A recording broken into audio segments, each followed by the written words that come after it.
दोस्तों, एक कहानी है हमारे देश के राष्ट्रपिता कहे जाने वाले, जिन्हें आप और हम सभी महात्मा गांधी और बापू के नाम से जानते हैं।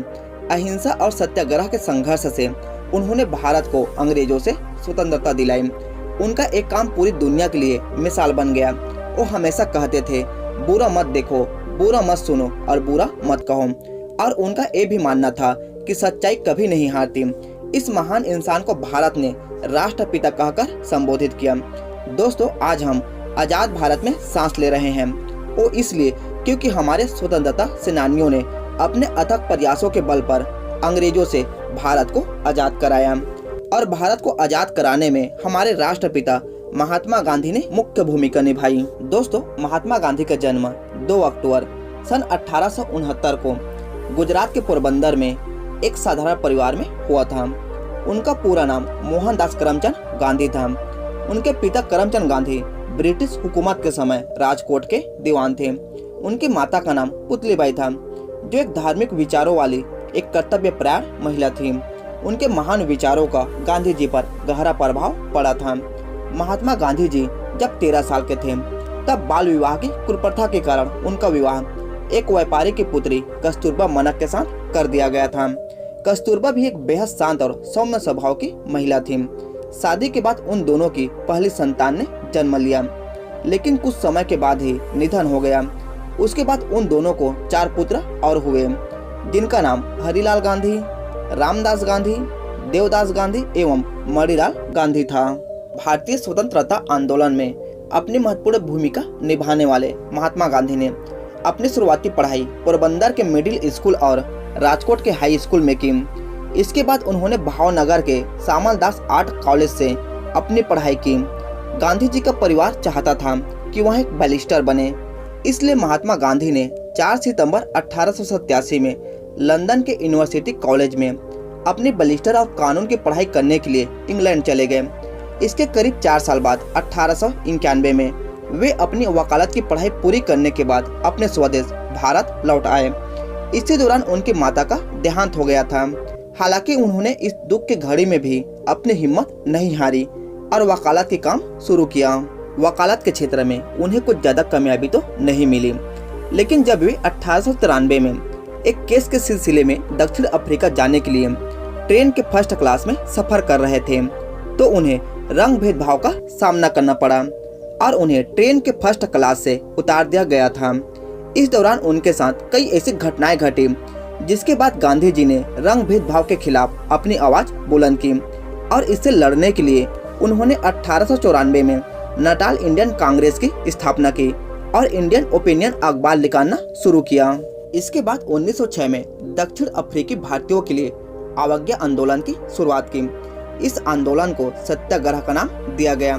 1915 में दक्षिण अफ्रीका में तमाम संघर्षों के बाद वे वापस भारत लौटे। इस दौरान भारत अंग्रेजों की गुलामी का दंश सह रहा था। अंग्रेजों के अत्याचारों से यहाँ की जनता गरीबी और भूखमरी से तड़प रही थी। यहाँ हो रहे अत्याचारों को देख महात्मा गांधी जी ने अंग्रेजी हुकूमत के खिलाफ जंग लड़ने का फैसला लिया और एक बार फिर कर्तव्य निष्ठा के साथ वे खुद को स्वतंत्रता संग्राम में झोंक दिया। उन्होंने देश की आजादी के लिए तमाम संघर्ष और लड़ाइयाँ लड़ी एवं सत्य और अहिंसा को अपना सशक्त हथियार बनाकर अंग्रेजों के खिलाफ कई बड़े आंदोलन लड़े और अनंतः अंग्रेजों को भारत छोड़ने के लिए विवश कर दिया। वे न सिर्फ स्वतंत्रता संग्राम के मुख्य सूत्रधार थे, बल्कि उन्हें आजादी के महानायक के तौर पर भी जाना जाता है। दोस्तों, चंपारण और खेड़ा में जब अंग्रेज भारत पर शासन कर रहे थे, तब जमींदार किसानों से ज्यादा कर लेकर उनका शोषण कर रहे थे। ऐसे में यह भूखमरी और गरीबी के हालत पैदा हो गए थे, जिसके बाद गांधी जी ने चंपारण के रहने वाले किसानों के हक के लिए आंदोलन किया, जो चंपारण सत्याग्रह के नाम से जाना गया। और इस आंदोलन में किसानों को 25% से धनराशि वापस दिलाने में कामयाब रही।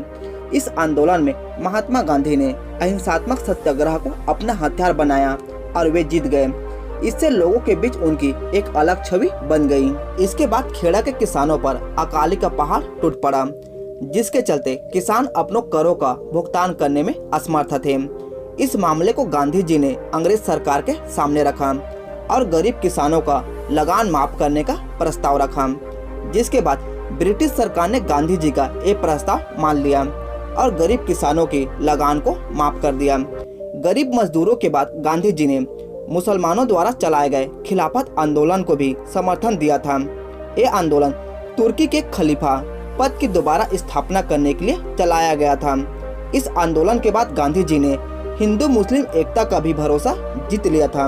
वहीं ये आगे चलकर गांधी जी के असहयोग आंदोलन की नींव बना। दोस्तों, सन 1919 से 1920 में रूलट एक्ट, जिसे काला कानून भी कहा जाता है, यह एक्ट ब्रिटिश सरकार द्वारा भारत के क्रांतिकारियों को कुचलने के लिए नियुक्त की गई थी। रूलट एक्ट के विरोध करने के लिए अमृतसर के जलियांवाला बाग में सभा के दौरान ब्रिटिश सरकार ने बिना वजह निर्दोष लोगों पर गोलियां चलवा दी थी, जिसमें वहां मौजूद 1000 लोग मारे गए थे, जबकि 2000 से ज्यादा लोग घायल हो गए थे। इस घटना से महात्मा गांधी को काफी आघात पहुंचा था, जिसके बाद महात्मा गांधी ने ब्रिटिश सरकार के खिलाफ शांति और अहिंसा के मार्ग पर चलकर आंदोलन करने का फैसला लिया था। इस आंदोलन के दौरान विद्यार्थियों ने सरकारी स्कूलों और कॉलेजों में जाना बंद कर दिया था।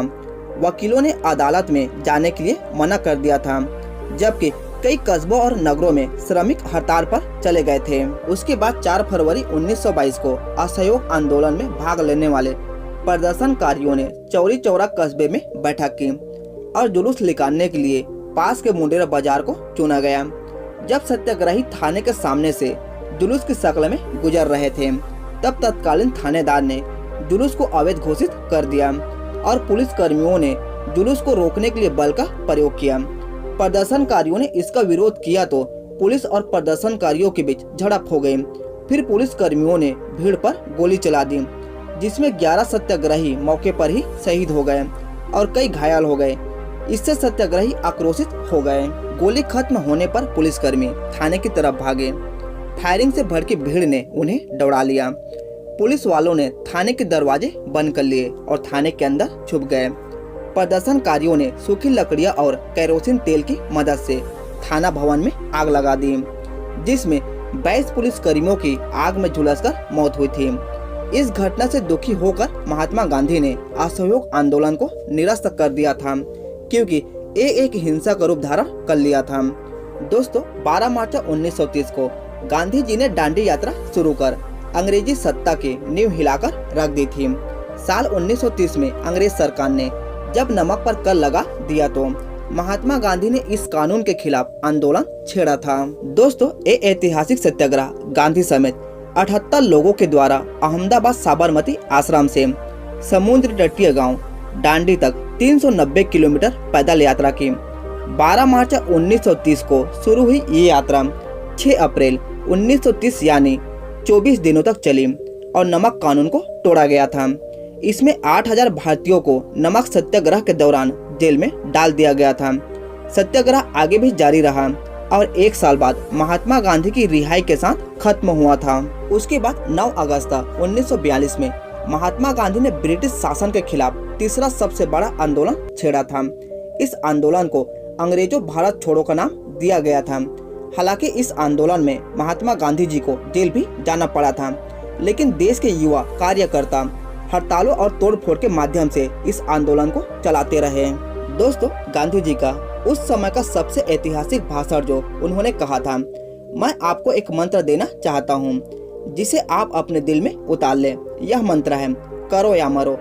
बाद में इसी ग्वालियर टैंक मैदान को अगस्त क्रांति मैदान के नाम से जाने लगा।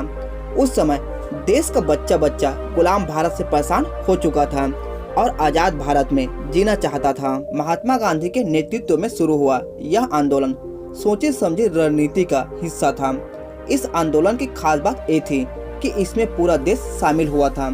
ये एक ऐसा आंदोलन था जिसने ब्रिटिश हुकूमत की जड़ें हिलाकर रख दी थी। हालांकि आंदोलन का दमन कर दिया गया, लेकिन अंग्रेजी हुकूमत को इस बात का एहसास हो गया था कि अब भारत में शासन करना उनके लिए अत्यंत दुष्कर है। अंग्रेजों की लंबी गुलामी के बाद भारत ने आखिरकार 15 अगस्त 1947 को आजाद हवा में सांस ली और आजाद सुबह का सूरज देखा। सत्य और अहिंसा के पुजारी महात्मा गांधी को राष्ट्रपिता की उपाधि भी दी गई थी। उनके आदर्शों और महान व्यक्तित्व के चलते नेताजी सुभाष चंद्र बोस ने 6 जुलाई 1944 को रेडियो सिंगापुर से एक संदेश प्रसारित कर गांधी जी को राष्ट्रपिता कहकर संबोधित किया। बाद में भारत सरकार ने भी इस नाम को मान्यता दे दी। दोस्तों, 30 जनवरी 1948 की शाम नाथूराम गोडसे ने महात्मा गांधी की गोली मारकर हत्या कर दी। नाथूराम गोडसे ने महात्मा गांधी के सीने में 3 गोली मारी थी। यह घटना तब हुई जब महात्मा गांधी बिरला भवन के प्रार्थना सभा की ओर जा रहे थे।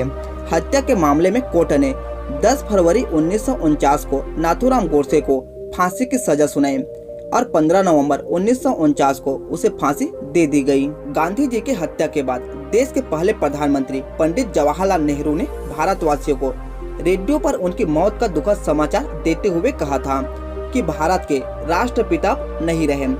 दोस्तों, आज की कहानी बस यहीं तक। बाकी मिलते हैं अगले वीडियो में। तब तक के लिए धन्यवाद।